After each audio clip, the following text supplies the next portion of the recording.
ಧ್ಯಾನ ಮಾಡ್ತೀವಿ, ಹಾಗೆ ಮಾಡ್ತೀವಿ, ಹೀಗ್ ಮಾಡ್ತೀವಿ ಅಂತಂದ್ರೂ ಯಾವ ದಿನ ಈ ಶರೀರ ಉಪಾಸನ ಮಾಡೋದಿಲ್ಲ ಆ ದಿನ ಈ ಶರೀರಕ್ಕೆ ಅನ್ನ ಕೊಡ್ತಿರ್ಲಿಲ್ಲ ಬಹುಸಾಹೇಬ್ ಮಹಾರಾಜ. ನಾವಿಲ್ಲಿ ಬಂದಿರೋದು ಯಾಕಂದ್ರೆ ನಾವು ಕಲೀಲಿಕ್ಕೆ, ಈ ಸ್ಥಾನದಲ್ಲಿ ಸೇವೆ ಮಾಡ್ಲಿಕ್ಕೆ.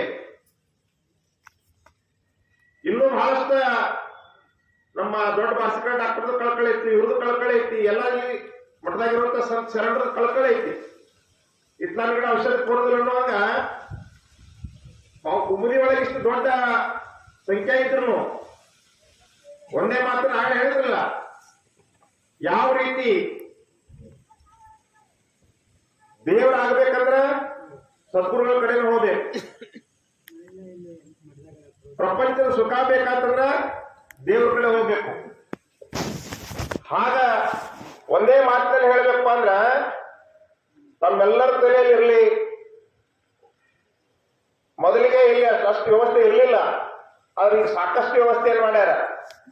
ಒಂದೇ ಮಾತಿನಲ್ಲಿ ಪರಮೇಶ್ವರನ ಹೇಳಿದಲ್ಲ, ಯಾರ ಮೇಲೆ ಗುರು ಕೃಪೆ ಇರುವುದು ಅವರ ಮೇಲೆ ಎಲ್ಲ ದೇವತೆಗಳು ಆಶೀರ್ವದಿಸಿರು. ಅಂದ್ರ ಯಾರು ಗುರುವಿನಿಂದ ಉಪದೇಶವನ್ನ ಪಡ್ಕೊಂಡು ಗುರುಪುತ್ರರಾಗ್ತಾರ ಅವರೆಲ್ಲರೂ ಈಗ ಯಾಗ ಉಮದಿಯಲ್ಲಿ ಮಲ್ಲಿಕಾರ್ಜುನ ಸಿದ್ಧಾಂತ ದೊಡ್ಡ ದೇವಸ್ಥಾನ ಆಗ್ಯದ.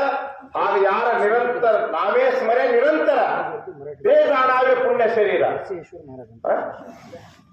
ಆ ಶರೀರ ಎಲ್ಲಿ ಬರ್ತದಲ್ಲಿ ಪವಿತ್ರ ಕ್ಷೇತ್ರ ಆಗ್ತದೆ. ಇಲ್ಲಿ ಬರ್ಬೇಕಾದ್ರೆ ಏನಪ್ಪಾ ಅಂದ್ರ ಯಾವ ಮಲ್ಲಿಕಾರ್ಜುನ ದೇವಸ್ಥಾನ ನೀವು ನೋಡಿದ್ರಿ ಎಲ್ಲರೂ, ಜಗತ್ ಪ್ರಸಿದ್ಧ ಇರೋದು ಅಂತದೊಂದು ಕೀರ್ತಿ ರೂಪವಾಗಿ ನಾವೆಲ್ಲರೂ ದೇವತ್ವವನ್ನು ಪಡ್ಕೋಬೇಕಾದ್ರೆ ಸದ್ಗುರು ಸಮರ್ಥ ಬಾಬಾಸಾಹೇಬ್ ಮಹಾರಾಜರ ಈ ಕ್ಷೇತ್ರದೊಳಗೆ ಬಂದು ಸೇವಾ ಮಾಡಿದ್ರೆ ಮಾತ್ರ, ಧ್ಯಾನ ಮಾಡಿದ್ರೆ, ನೀತಿ ಕಾಲ ಆಚರಣೆಯೊಳಗ ಸಗುಣ ಉಪಾಸನೆ ನಿರ್ಗುಣ ಧ್ಯಾನ ಮಾಡಿದ್ರೆ ನಾವು ನೀವು ಎಲ್ಲರೂ ಆಗ್ಲಿಕ್ಕೆ ಸಾಧ್ಯ ಅಂತಕ್ಕಂಥದ್ದನ್ನು ತೋರಿಸುವುದಕ್ಕಾಗಿ ಮಾಡ್ತಾರ. ದೇವರನ್ನ ನಿರ್ಮಾಣ ಮಾಡುವಂತ ಫ್ಯಾಕ್ಟರಿ ಯಾವಪ್ಪ ಅಂದ್ರೆ ಈ ಮಠ, ಈ ಸಂಪ್ರದಾಯ. ಇದು ಗೊತ್ತಿರಲಿ. ಯಾಕಂತಂದ್ರ ಈ ಜಗತ್ತಿನಲ್ಲಿ ಹೇಳಿದ್ರೆ ಬಹಳಷ್ಟು ನಾನಾ ಶಾಸ್ತ್ರೀಯ ದಾಟುಗಳಿತ್ತ ಅವಿಷ್ಯ ಪುರೇಣ ಸರ್ವತ ಅಂತರಿ ಸಂಶಯಾಚಿ ವ್ಯಥಾ ವಾದೋಚಲಾಗಿ ನಾವೆಲ್ಲನೇ ಜಾತಿಗೊಂದು ಮಾತು ಕಲಿತು ಹೇಳುವ ಮಾತಲ್ಲ ಜಾಣನೆ ಪ್ರಶ್ನೆ ಅವ್ರ ಉತ್ತರ ಅವರೇ ಹೇಳ್ತಾರ. ಅಲ್ಲಲ್ಲ, ಜಾತಿಗೊಂದು ಮಾತು ಕಲಿತು ಹೇಳುವ ಮಾತಲ್ಲ ಜಾಣನೆ ಅಲ್ಲಲ್ಲ, ಸಕಲ ವ್ಯಾಕರಣ ಇತಿಹಾಸಗಳನ್ನು ಓದಿ ಹೇಳುವ ಮಾತಲ್ಲ ಜಾಣನೆ, ಸಕಲ ವ್ಯಾಕರಣ ಇತಿಹಾಸಗಳನ್ನು ಓದಿ ಹೇಳುವ ಮಾತಲ್ಲ ಜಾಣನೆ ಅಲ್ಲಲ್ಲ. ಮತ್ಯಾವ ಜಾಣನೆಂದರೆ ಮಿಥ್ಯ ರಾಗ ದ್ವೇಷಗಳನ್ನು ನಡೆದು ನಿತ್ಯ ಲಿಂಗದಲ್ಲಿ ಮನವೊಳಗಿರುವ ಜಾಣನೆ ನಿಜ ಜಾಣನೋಡ ಅಖಂಡೇಶ್ವರ. ಬಹುಶಃ ಮಹಾರಾಷ್ಟ್ರದಲ್ಲಿ ಅಷ್ಟೇನಿಲ್ಲ, ಕರ್ನಾಟಕದಲ್ಲಿ ಇವತ್ತು ನೋಡ್ರಿ ಅಂದ್ರ ಜಾತಿ ಒಂದು ಮಠ, ಜಾತಿ ರಾಜಕಾರಣ, ವಿನಾಕಾರಣ ಗಜಕಾರಣ, ಆ ಎಲ್ಲವನ್ನು ಹೊಡೆದಾಕಿ ಜಾತಿ ಸೂತಕ ಎಂಬ ಮಾತಿಲ್ಲ, ಸುಜ್ಞಾನ ಮಾರ್ಗದಲ್ಲಿ ಜಾತಿ ಕರ್ಮಾದಿಗಳು ಮೊದಲಿಲ್ಲ. ಜಾತಿ ಸೂತಕ ಎಂಬ ಮಾತಿನ ಆತ್ಮನರಿಯದ ಕರ್ಮಿಗಲ್ಲದೆ ಜಾತಿ ಕಲ್ಪನೆ ಅಳಿರುವ ಆತ್ಮ ಜ್ಯೋತಿಯಲ್ಲಿ ಮುಳುಗಿದ ಮಹಾತ್ಮಗೆ ಜಾತಿ ಸೂತಕ ಎಂಬ ಮಾತಿಲ್ಲ. ಬಾಬಾಸಾಹೇಬ್ ಮಹಾರಾಜರ ಇಷ್ಟೊಂದು ಸ್ಥಾನಕ್ಕ ನಾವು ಬರಬೇಕು, ನಮ್ಗೆಲ್ಲರಿಗೂ ಇಷ್ಟು ಹೆಮ್ಮೆಯಿಂದ ನಮ್ಮದಪ್ಪ ನಾವಂತ ಪುಸ್ಕೊಳ್ಳೋಷ್ಟು ಆನಂದದೊಳಗೆ ಇವತ್ತು ಇರ್ಬೇಕಂದ್ರ ಬಾಬಾಸಾಹೇಬ್ ಮಹಾರಾಜರಿಗೆ ಏನು ಕಷ್ಟ ಆಗ್ಯದ ಅಂತಕ್ಕಂಥ ಪರಿಕಲ್ಪನೆ ನಮಗಿದ್ರೆ ನಾವೆಲ್ಲರೂ ಸಾಧನೆ ಮಾಡ್ಲಿಕ್ಕೆ ನಮ್ಮ ಮನಸ್ಸು ಬರ್ತದ. ಅದನ್ನ ಹೇಳ್ಯಾರ ಅವರು, ಮರಣಾಚೆ ಸ್ಮರಣ ಸಾವೆ. ಏನಾಗ ಆಗ್ಬೇಕಾಗಿದೆ, ಒಂದೇ ಸಲ ಹುಟ್ಟಿದ ಒಂದೇ ಸಲ ಸಾಯ್ತದ. ಎಲ್ಲಾ ಮಠಗಳಲ್ಲಿ ನೋಡಿ ಹೋದ್ರ ಇವತ್ತು ಅದೇ ಜಾಗ ಇರ್ಬೇಕು ಆ ಮಠಕ್ಕೆ ಆಗ್ಬೇಕಾದ್ರ. ಆದ್ರೆ ಇವತ್ತು ಇಲ್ಲಿ ಏನೈತೆ, ಗುರು ಶಿಷ್ಯ ಏಕಚ ಪದ, ಗುರು ಶಿಷ್ಯ ಏಕಚ ಪದ, ಏತೇನಾಯಿ ಭೇದಾಭೇದ. ಇಲ್ಲಿ ಭೇದ ಇಲ್ಲ. ಯಾವ ಗುರುವಿನಿಂದ ಉಪದೇಶವನ್ನ ಪಡ್ಕೊಂಡು ಗುರು ಹೇಳಿದಂತೆ ನೀತಿ ಕಾದು ಧ್ಯಾನ ಮಾಡ್ತಾನ, ಅದಕ್ಕೆ ಎನ್ನಯ್ಯ ಗುರು ತಂದೆ ತನ್ನಂತೆ ಮಾಡಿದ ಇನ್ಯಾರು ಗುಣವಿನಲಗೆ ತಕ್ಕಮ್ಮ. ತನ್ನಂತೆ ಮಾಡ್ಕೊಳ್ತಕ್ಕಂಥ ಶಕ್ತಿ ಈ ಜಗತ್ತಿನಲ್ಲಿ ಯಾರಿಗಾದ್ರೂ ಇದ್ರ ಯಾವ ದೇವತೆಗಳಿಗೂ ಇಲ್ಲ, ಅದು ಸದ್ಗುರುನಾಥನಿಗೆ ಮಾತ್ರ ಅದ. ಯಾಕಂದ್ರೆ ಸದ್ಗುರುವಿನ ನಂಬಿರ್ತಕ್ಕಂಥ ಶಿಷ್ಯ ತಾನ ನಂಬಿರ್ತಕ್ಕಂಥ ಶಿಷ್ಯನನ್ನ ಸದ್ಗುರು ಸ್ವರೂಪ ಮಾಡ್ಕೊಳ್ತಕ್ಕಂಥ ಶಕ್ತಿ ಎಲ್ಲಾದ್ರೂ ಇದ್ರ ಅದು ಬಾಬಾಸಾಹೇಬ್ ಮಹಾರಾಜರ ಪರಂಪರೆಯಲ್ಲಿ ಇರ್ತಕ್ಕಂಥ ಮಾತನ್ನ ನಾವೆಲ್ಲರೂ ನೆನಪಿಟ್ಕೋಬೇಕಾಗ್ತದ. ಅದಕ್ಕೆ ಹೇಳಿದ್ರು ಅವರು, ನಾಮಾತ ಮಹಿಮಾ ದಾಣೇಶಂಕರ ಗೊತ್ತಿರ್ಲಿ. ಧ್ಯಾನ ಮಾಡ್ರಿ ಅಂದ ಕೂಡ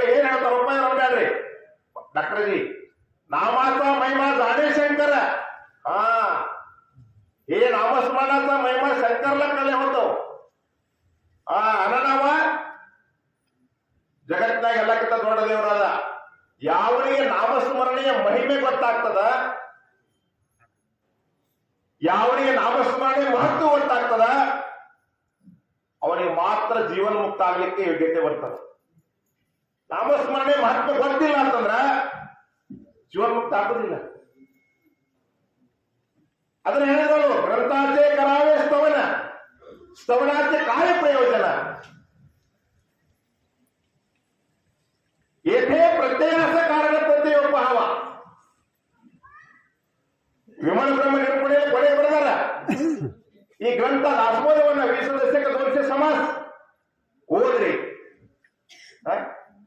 ಗ್ರಂಥಾचे करावे ಸ್ತವನ ಸ್ತವನಾचे काय प्रयोजन ಓದ್ರಿ ಓದ್ರಿ ಅಂತ ಹೇಳ್ತೀರಿ ಓದಿದ್ರೆ ಏನಾಗ್ತದ येथे ಪ್ರತ್ಯಯಾಸ ಕಾರಣ ಪ್ರತ್ಯಯೋಪಹ ಪ್ರತ್ಯಕ್ಷ ನಿನ್ನ ಸ್ವರೂಪ ಸ್ಥಿತಿಯನ್ನು ನೀನು ನೋಡ್ತಿ ಹಾಗಾದ್ರೆ ನಮ್ಮ MA PhD ಆದ ಸಾಕಷ್ಟು ಜನ ಅನುಭವಿಗಳು ಬಂದಾರಿಲ್ಲಿ ಅವ್ರ ಕೈ ಕೊಟ್ಟರೆ 200 ಸಮಾಜ ಬೈಪಟ್ ಮಾಡಿ ಹೇಳ್ತಾರ ಒಂದ್ 2-3 ತಿಂಗಳದಾಗ ಆಗ್ತೇನ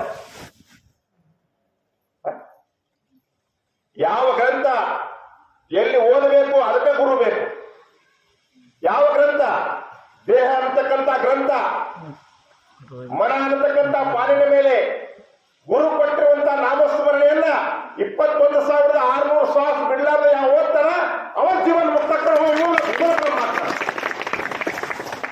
ಅದನ್ನ ಹೇಳಿದ್ರಲ್ಲ ಅವರು ಪೂಜಾ ಕೋಟಿ ಸಮಂ ಸ್ತೋತ್ರ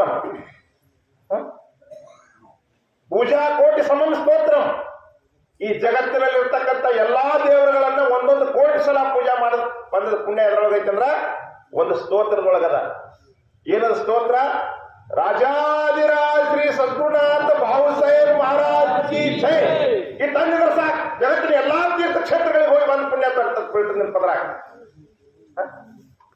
ಸ್ತೋತ್ರ ಕೋಟಿ ಸಮಂ ಜಪಂ ಇಂಥ ಕೋಟಿ ಸ್ತೋತ್ರ ಕೋಟಿ ಜೈವಶ ಮಾಡಿ ಪುಣ್ಯ ಎದ್ರೊಳಗದ ಅಂದ್ರ ಗುರು ಪಟ್ಟಿರುವಂತ ನಾಮಸ್ಮರಣೆ ನಿನ್ನ ನಾಲಿಗೆ ಒಳಗಂದ್ರ ಸ್ತೋತ್ರ ಅಂದ್ರ ಜಪ ಅಂದ್ರ ನಾಲಿಗೆ ಸ್ತೋತ್ರ ಅಂದ್ರೆ ಆವಾಜ್ ಮಾಡಿರೋದು ಓಷ್ಟ ಜಪ ಜುವ್ವ ಜಪ ಮಾನಸ ಜಪ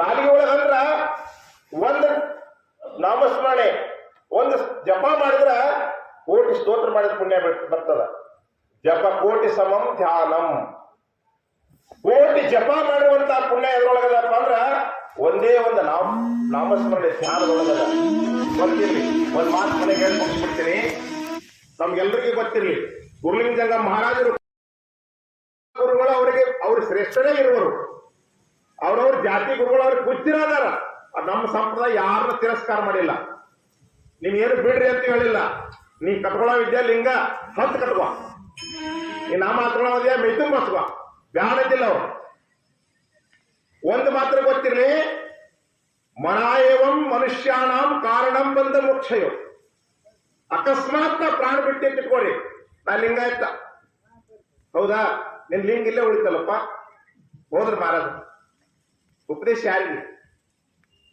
ದೇಹದ ಮೇಲೆ ಮಾಡಿರುವಂತ ಉಪದೇಶಗಳು ಇಲ್ಲೇ ಉಳಿತಾವ ಸದ್ಗುರು ಸಮರ್ಥ ಬಾಬುಸಾಹೇಬ್ ಮಹಾರಾಜರು ಏನನ್ನ ಹೇಳಿದ್ರು ಅಂದ್ರ ಉಪದೇಶ ಯಾರಿಗಾಗಬೇಕಂದ್ರ ಯಾವ ಹೋಗ್ತಾನ ಯಾವ ಹೋದ ಅಂತಿರಲ್ಲ ಅವ್ನು ಯಾರು ನೋಡಿರಿ ಇದು ಬಾಗಿಲು ಹೋದು ಕಿಟಕಿಲಿ ಹೋದು ಬಸ್ಸಲ್ಲಿ ಹೋದು ಕಾರ್ನಾಗ ಹೋದು ಯಾರು ನೋಡ್ಯಾರ ಅವ್ರ ಉಪದೇಶ ಆಗಬೇಕು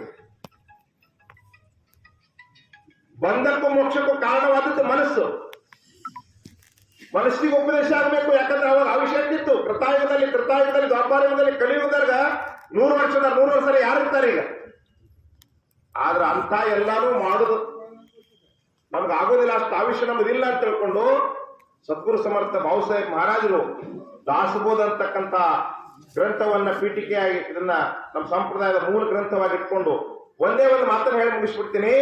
ಜಗತ್ತಿನ ಎಲ್ಲಾ ಗ್ರಂಥಗಳ ಸಾರ ದಾಸೋಹದೊಳಗದ. ದಾಸೋಹದೊಳಗೆ ಇರ್ಲಾರ್ದ ಜಗತ್ತಿನ ಯಾವ ಗ್ರಂಥಗಳಿಗೂ ಇಲ್ಲ. ಅದು ಓದ್ತಾರೆ ಮಾತ್ರ ಗೊತ್ತಾಗ್ತದ. ಅದಕ್ಕೆ ಹೇಳಿದ್ರು ಅವರು ಏನಂತ, ಪ್ರಭಾತೆ ಮನೆ ರಾಮ ಚಿಂತಿತ ಜಾವ, ಪುಣೆ ವೈಕರೆ ರಾಮ ಆದಿವದಾವ, ಸದಾಚಾರ हात धोर ಸಾಣು नहीं तो जगी तोचतो ಮಾನವಿ ಧನ್ಯ ಹೋರು. ನಾವೆಲ್ಲರೂ ಕೋಳಿ ಕೂಗದ ಮುನ್ನೆ ಹೇಳುವುದು ನಿತ್ಯದ ದಯಾಳು ದೇವರನ್ನ ನೆನೆದರೆ ಹೆಂಗಾದ್ರೆ ಕರೆಕ್ಟ್ ಗಡಿಯಾರ ನೋಡ್ಲಾರ್ದೆ ಎತ್ತರ ಆಗ್ಬೇಕು. 4 ಗಂಟೆ ಕರೆಕ್ಟ್ 3 ಅಂದ್ರೆ ಒಳ್ಳೆಯದು.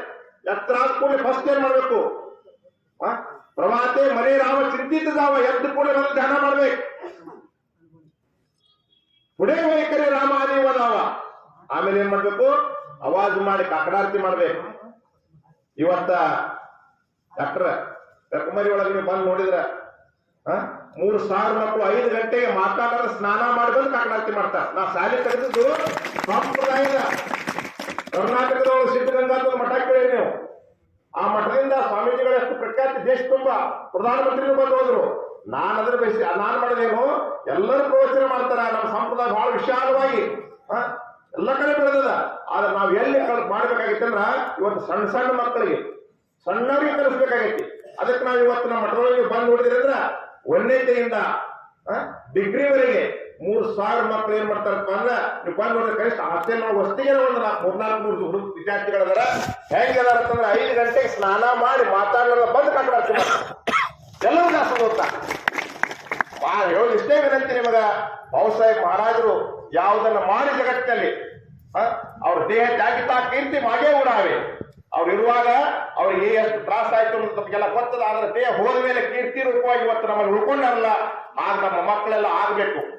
ಬರೀ ನೀವು ಬರುದಲ್ಲ, ಈ ಕಾರ್ಯಕ್ರಮದಲ್ಲಿ ಇವತ್ತು ನೀವು ಬಂದಿರಲ್ಲ, ಮುಂದಿನ ದಿನಮಾನಗಳಲ್ಲಿ ಒಂದು ದಿವಸ ಶಾಲೆ ತಪ್ಪೇನು ತಪ್ಪಂಗಿಲ್ಲ. ಶಿಕ್ಷಣ ಕಲ್ತಿರ್ತಕ್ಕಂಥ ವ್ಯಕ್ತಿ ಭ್ರಷ್ಟ ಆಗ್ಬೋದು. ಈ ಸಂಸ್ಕಾರ ಕಲ್ತಿರ್ತಕ್ಕಂಥ ಆದಿ ಅಧ್ಯಾತ್ಮ ನಿರೂಪಣ, ದುಸರೇತೆ ರಾಜಕಾರಣ, ತಿಸರೇತೆ ಸಾವನ್ನಪ್ಪಣ ಸರ್ವ ವಿಷಯ. ಆ ಬದಲು ಅಧ್ಯಾತ್ಮದ ತಳಾದ ಮೇಲೆ ಯಾರು ಪಾರಮಾರ್ಥ ಆಗ್ಲಿ ಪ್ರಪಂಚ ಆಗ್ಲಿ ಮಾಡ್ತಾರ ಅವ್ರು ಎಂದೂ ಜಗತ್ತಿನೊಳಗೆ ಭ್ರಷ್ಟರಾಗ್ಲಿಕ್ಕೆ ಸಾಧ್ಯ ಇಲ್ಲ. ಅಂತಹ ನಿಜವಾದ ಸಂಸ್ಕಾರವನ್ನ ಕೊಡ್ತಕ್ಕಂಥ ಸಗುಣ ಉಪಾಸನೆಯಲ್ಲಿ ಅದ. ಒಂದೊಂದು ಉಪಾಸ ಗುರು ಚರಣೆ ಕೇವಿತ ಭಾವೇ ಯಾಪೆ ಯಾಕೆ ಬೇಟೆ ದೇವ ಎಂಥ ಮಾತುಗಳನ್ನ ಹೇಳ್ಯಾರ. ಗುರುವಿನ ಚರಣದ ಮೇಲೆ ಭಾವ ಬಿಟ್ರೆ ಸಾಕು, ದೇವರು ತಾನೇ ಬಂದು ಬಿಟ್ಟಕ್ಕನ ಪಂಡ್ರಪುರ ಯಾಕಾಗೈತಿ? ಗುರುವಿನ ಆಜ್ಞೆ ಇತ್ತಲ್ಲಿ ಅದನ್ನ ಮಾಡಂತ ಗುರುಗಳು ಏನ್ ಹೇಳ್ತಾರ ಅದನ್ನ ಮಾಡ್ಬೇಕು. ಪರಮಾರ್ಥ ಆಕೆ ಜನ್ಮಸ್ಥಾನ ತೋಚಿ ಸದ್ಗುರು ಭಜನ, ಸದ್ಗುರು ಭಜನೆ ಸಮಾಧಾನ ನೇಮಸ್ಥ ಆಹೆ. ಎಲ್ಲಿ ಸಮಾಧಾನ ನಿಜವಾದ ಸಮಾಧಾನ ಐತಂದ್ರ ಸದ್ಗುರುನ ಭಜನೆ ಒಳಗೈತೆ ಹೊರತಾಗಿ ಮನೆ ನಾವು ಕಟ್ಟಿವಿ, ಮನೆ ಮುಂದೆ ಕಟ್ಟಿ ನಾವ ಕಟ್ಟಿವಿ, ಆ ಕಟ್ಟಿ ಮೇಲೆ ನಾವ ಕೂತೀವಿ, ಮಾತಾಡೋದು ಮಾತ್ರ ಮಂದಿದ್ ಮಾತಾಡ್ತೀವಿ. ನಿಂದ ಆಯ್ಸೆ ದೋಷ ನಾಯಿ, ನಿಂದ ಆಯ್ಸೆ ದೋಷ ನಾಯಿ. ನಾವೆಷ್ಟೇ ಧ್ಯಾನ ಮಾಡಿದ್ರು ಧ್ಯಾನ ಧಾರಣ ಮುದ್ರೆ ಆಸನ ಭಕ್ತಿ ಭಾವ ಆಣೆ ಭಜನ ನಿರೂಪಣ ಆಣೆ ಕಥಾ ಕೀರ್ತನ ಸಕಲ ಈ ಫೋನ್ ಬ್ರಹ್ಮಜ್ಞಾನ ಜೊತೆ ಪ್ರಾಪ್ತನಾಗಿ. ಎಲ್ಲಿವರೆಗೆ ಬ್ರಹ್ಮಜ್ಞಾನ ಆಗುದಿಲ್ಲ, ಭಕ್ತಿ ಇಟ್ರು ಇಲ್ಲ, ಭಾವ ಇಟ್ರು ಇಲ್ಲ, ಉಪಾಸನ ಮಾಡ್ರಿಲ್ಲ, ಧ್ಯಾನ ಮಾಡ್ರಿಲ್ಲ, ಎಲ್ಲಿವರೆಗೆ ನನಗೆಲ್ಲ ಕಲ್ತಿ ಇರಬಾರ್ದು. ಯಾರ ಜೊತೆ ಮಾತಾಡಕ್ ಮನಸ್ಸು ಬರಬಾರ್ದು. ಎಲ್ಲಿ ಏಕಾಂತ ಸಿಗ್ತೈತೆ ಅಂತ ಹುಡುಕ್ತಿರ್ಬೇಕು ಮನಸ್ಸ. ಪ್ರತಿ ಕ್ಷಣನು ನಾನು ಪ್ರತಿ ಕ್ಷಣನು ವರ್ಣಾತಿ ಸ್ಮರಣ ಅಸಾವೆ ಹರಿ ಭಕ್ತಿ ಸಾದರ ಭಾವೆ ಮರುಣ ಕೀರ್ತಿ ಸೌರಭಾವೆ ಏನೇ ರೀತಿ ಅಂತ ಹೇಳ್ಯಾರ. ಯಾವನಿಗೆ ಪ್ರತಿ ಕ್ಷಣಕ್ಕ ನಾ ಸಾಯಾವಧಿನ ನೆನಪದ ಅವ ಮಾತ್ರ ಧ್ಯಾನ ಮಾಡ್ತಾನ ಅನ್ನುವಂಥದ್ದನ್ನ ದಾಸಬೋಧದಲ್ಲಿ ಸಮರ್ಥರು ಹೇಳಿದಂಗ ಆ ಪ್ರತಿ ಕ್ಷಣನು ಒಂದೊಂದು ಕ್ಷಣ ಅನಿತ್ಯಾಣಿ ಶರೀರಾಣಿ ವಿಭೋ ನೈವ ಶಾಶ್ವತ ನಿತ್ಯ ಸನ್ನಿಹಿತೋ ಮೃತ್ಯು ಕರ್ತವ್ಯ ಧರ್ಮ ಸಂಗ್ರಹ. ದುರ್ಲಭ ಆವಿಷ್ಯ ದುರ್ಲಭ ಆವಿಷ್ಯ ದುರ್ಲಭ ಶರೀರ ಯಾಚಾ ಕರುಣೆ ನಾಶ್ ದಾಸಮಣೆ ಸಾವಕಾಶ ವಿವೇಕೆ ಪಹವ. ಅದಕ್ಕ ದುರ್ಲಭವಾಗಿರ್ತಕ್ಕಂಥ ಆವಿಷ್ಯ ದುರ್ಲಭವಾಗಿರ್ತಕ್ಕಂಥ ಶರೀರವನ್ನ ಕೊಟ್ಟಾಗ ಗುರು ಮೊದಲನೇ ಮಾತು ನರಜನ್ಮ ಬರೋದು ದುರ್ಲಭ, ಬಂದ ಮೇಲೆ ಹೇಳ್ತೀರಿ ಸತ್ಸಂಗ ಸಿಗೋದು ದುರ್ಲಭ. ಅಹೇ ತರಿ ಪರಮ ಸುಗಮ ಬರೀ ಜನಾಸಿ ಜಾಲ ದುರ್ಗಮ ಕಾಜಾತಿ ಚುಕ್ಲೆ ವರ್ಮ ಸತ್ಸಮಾಗಮ ಆ ಕಡೆ. ಇಂಥ ದುರ್ಲಭವಾದ ಶರೀರ ಬಂದಾಗನು ಸಂತರ ಸಂಘವಿಲ್ಲ, ಕಂತು ವರ್ಣ ಧ್ಯಾನವಿಲ್ಲ, ಭ್ರಾಂತಿ ಸಂಸಾರಕ್ಕೆ ಬಿದ್ದು ಕೆಟ್ಟಿರಪ್ಪ ಎಂದಾರ. ಅಂತ ಸಂಗುರು ನಮ್ಗೆ ಸಿಕ್ಕದ. ಇಂಥ ಸಂಘ ಸಿಕ್ಕ ಮೇಲೆ ಸದ್ಗುರು ದೊರೆಯುವುದು ದುರ್ಲಭವು, ಸದ್ಗುರು ದೊರೆಯುವುದು ದುರ್ಲಭವು, ದೊರೆತರ ಜನ್ಮವು ಪಾವನವು. ಅಂತ ಸದ್ಗುರುಗಳು ನಮಗೆ ಸಿಕ್ಕಾರ. ನಮ್ಮಂತ ಭಾಗ್ಯವಾದ ಜಗತ್ತಿನಲ್ಲಿ ಯಾರದಾರ ಆ ಸದ್ಗುರುಗಳು ಹೇಳಿರ್ತಕ್ಕಂಥ ನೀತಿ ಕಾದು ಸಗುಣ ಉಪಾಸನೆ ಮಾಡಿ ನಿರ್ಗುಣ ಧ್ಯಾನವನ್ನು ಮಾಡಿ ನಾವೆಲ್ಲರೂ ಆ ಸದ್ಗುರು ಸ್ವರೂಪದಲ್ಲಿ ಲೀನರಾಗುವಂತ ಸದ್ಬುದ್ಧಿಯನ್ನು ಕೃಪಾಶೀರ್ವಾದರ ಸದ್ಗುರು ಸಮರ್ಥ ಬಾಬಾಸಾಹೇಬ್ ಮಹಾರಾಜರು ನಮಗ ನಿಮಗೆಲ್ಲರೂ ಕೂಡಲಿ ಅಂತ ಅವರ ಪಾದದಲ್ಲಿ ನಾನು ಶತಕೋಟಿ ಸೇರಿ ಸಾಷ್ಟಾಂಗ ನಮಸ್ಕಾರಗಳನ್ನು ಸಲ್ಲಿಸಿ ನಮ್ಮೆಲ್ಲರಿಗೂ ವಂದಿಸಿ ನಿಂಡಿ ಹಿಂದೂ ವಿರಾಟ ಸಮಾವೇಶದಲ್ಲಿ ನಾನು ಹೇಳಿದ ಒಂದೇ ಒಂದು ಮಾತು. ನಾನು ರೆಕಾರ್ಡಿಂಗ್ ಮಾಡಿ ಹುಡುಗ ಸಂತೋಷ ಡಾಕ್ಟರ್ ತೋರಿಸ್ಲಿಕ್ಕೆ ಹೇಳಿದೆನ. ಈ ದೇಶಕ್ಕೆ ಸ್ವತಂತ್ರ ಸಿಕ್ಕದ್ದು ಯಾರಿಂದ ಅಂದ್ರೆ ನಮ್ಮಿಂದ. ಗುರುದೇವ್ ರಾಮದೇವರು ಯಾರಿಗೆ ಗಾಂಧೀಜಿ ಉಪದೇಶ ಪಟ್ಟಿದ್ರು ಗೊತ್ತಿರಲಿಲ್ಲ, ಧ್ಯಾನ ಮಾಡೋದ್ರ ಕಲಿಸಿದವರು ನಮ್ಮವರು ಬಾಬಾಸಾಹೇಬ್ ಮಹಾರಾಜ್ ಶಿಷ್ಯರು. ಹೌದಿಲ್ಲ? ಇವತ್ತ ದೇಶವನ್ನು ಆಳ್ತಕ್ಕಂತ ಪ್ರಧಾನಮಂತ್ರಿ ಬಂದು ಕೈ ಮುಗಿಬೇಕಾದ್ರೆ ಮೋಹನ್ ಭಾಗವತ ಯಾರು ಅಂದ್ರ ನಮ್ಮ ಸಂಪ್ರದಾಯದ ನಾಮದಾರಿ ನಮ್ಮದಾರಿ ಗೊತ್ತಿರಲಿ. ನಾನು ಹಿಂದಿನ ಸಮಾವೇಶದಲ್ಲಿ ಹೇಳಿದ್ದೇನೆ, ಗೊತ್ತಿರಲಿ. ಇವತ್ತ ನಾಮಸ್ಮರಣೆ ಜಗತ್ತಿಗೆ ಶಾಂತಿ ಸಮಾಧಾನ ಸಿಗ್ಲಿಕ್ಕೆ ಸಾಧ್ಯ ಅಂತಕ್ಕಂಥದನ್ನ ಉರುಳಿನಿಂದ ಗತಿಗೆ ಜಗತ್ತಿನ ಗತಿಗೆ ಆಗ್ಬೇಕಂತೇಳಿ ಹೇಳ್ಯಾರ. ಅಂತದ್ ನಡೆದ ಇವತ್ತ ಅದಕ್ಕೆ ತಾವೆಲ್ಲರೂ ನಾವು ನೀವು ಭಾಗ್ಯವಾನ್ರಲ್ಲಿ ಅಂತಕ್ಕಂಥ ಮಾತನ್ನ ನೆನಪಿನಲ್ಲಿ ಇಟ್ಕೊಂಡು ಇಂಥ ಆನಂದ ಜಗತ್ತಿನಲ್ಲಿ ಸಿಗ್ಲಿಕ್ಕೆ ಸಾಧ್ಯ ಇಲ್ಲ. ಗರಿ ಕಾಮಧೇನು ಕುಡಿಯತಾಕಮಾಗಿ ಮನೆಯ ಕಾಮಧೇನು ಇಟ್ಕೊಂಡು ಮನೆಗೆ ಮಜ್ಜಿಗೆ ಬೇಡ ಹೋಗ್ಬೇಡ್ರಿ, ಮುದಿಯವರು ಭಾಗ್ಯವಾನ್ರದ್ರಿ. ಇಂಥ ಪುಣ್ಯ ಭೂಮಿ ಒಳಗೆ ಇಲ್ಲಿ ಮಣ್ಣು ಹಚ್ಚಿರು ಪಾವನ ಆಗ್ತಕ್ಕಂಥ ಕ್ಷೇತ್ರ ಇದೈತಿ. ಅದಕ್ಕೆ ಹೆಚ್ಚಿನ ಸಂಖ್ಯೆ ಇನ್ನಾದ್ರೂ ಇರುವಂತ ಆವಿಷ್ಯವನ್ನ ಈ ಸದ್ಗುರು